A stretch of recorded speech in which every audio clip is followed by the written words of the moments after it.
The end of the line for the North Yorkshire Moors Railway. It's a 24-mile stretch of track which runs from here to Pickering, and it's one of the most beautiful railways in the country as it cuts right through the national park, and it's a wonderful way to see the moorland. So today I'm going to let the train take the strain.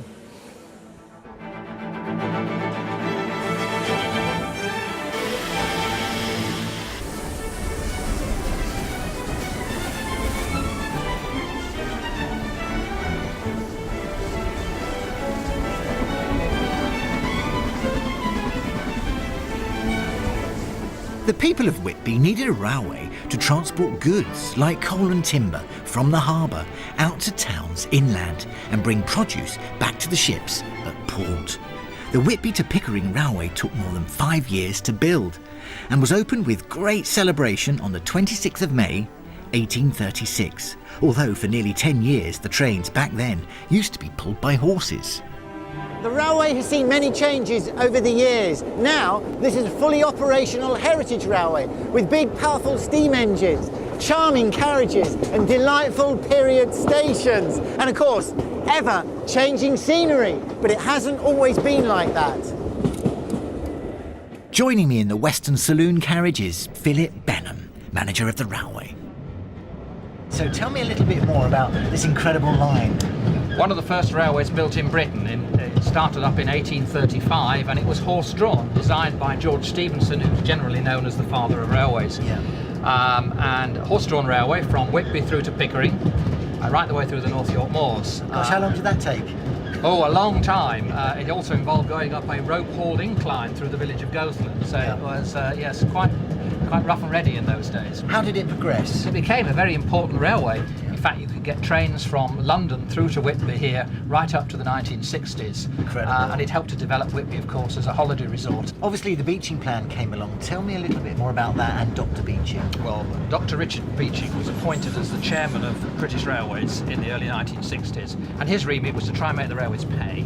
And he came out with this reshaping plan that envisaged closing large parts of the network. Yeah. Very controversial, mainly branch lines, but also some rather busier routes. And that included this line into Whitby. So what happened after the Beeching plan? Well, the closure was very controversial, and within a couple of years there was a group formed to try and reopen the railway. In fact, the founder, Tom Salmon, who called that meeting, is still with us, still a supporter of the railway to this day. And he and a number of other friends and people in the community started a society to see if they could get the railway reopened. Initially just between Gromont and Goathland, just about 3 miles. But in the end, through the help of the North Riding County Council and the new national park that was being set up in the moors, the line was opened through to Pickering in one go by the Duchess of Kent. 1st of May 1973 was the official reopening train. And of course it's gone from strength to strength over the last third of a century. It's wonderful, and it is extremely popular. It's very popular. We carry over 300,000 passengers a year, which is a lot of people.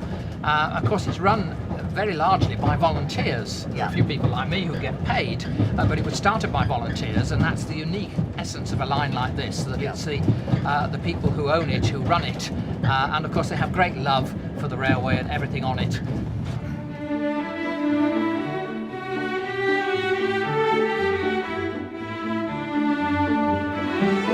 The stations along the line are themed from different periods. Pulling into Gromont Station is like stepping back into the 1950s. I'm here to catch up with the driver.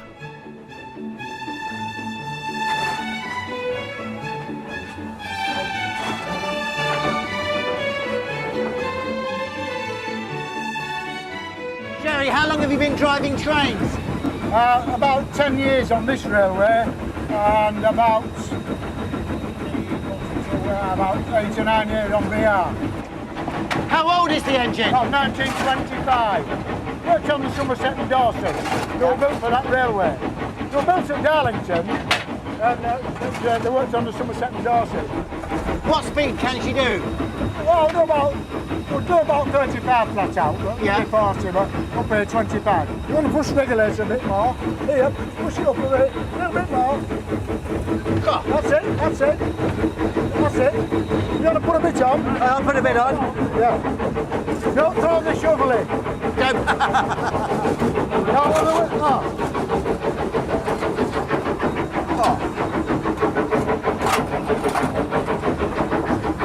God, that's so hot. That's really, really hot, isn't it? 3,000 degrees. 3,000 degrees. Does it get through a lot of coal? I could burn about a ton and a half. Just from Pickering to Whitby, a ton and a half. Well, Roman to Pickering and back there again. I think this has got to be the best scenery in the world. I was born up here. You were born here? Yeah. US Valley, yes. Yeah. Back home. You're back home.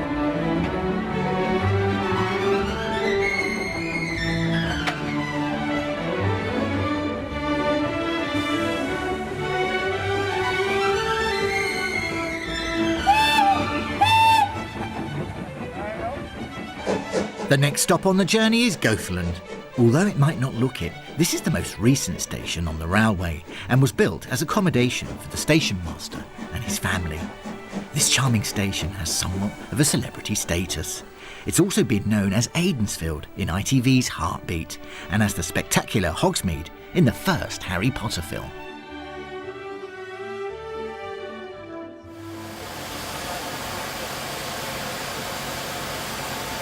Sadly, this is where my trip ends because I've got to get off. The train is going onward now to Pickering, but I've got to get back to Whitby. It's been an incredible day out. If you're ever up here on holiday, please climb aboard and experience this, the golden age of steam. Brilliant, absolutely brilliant. Big step.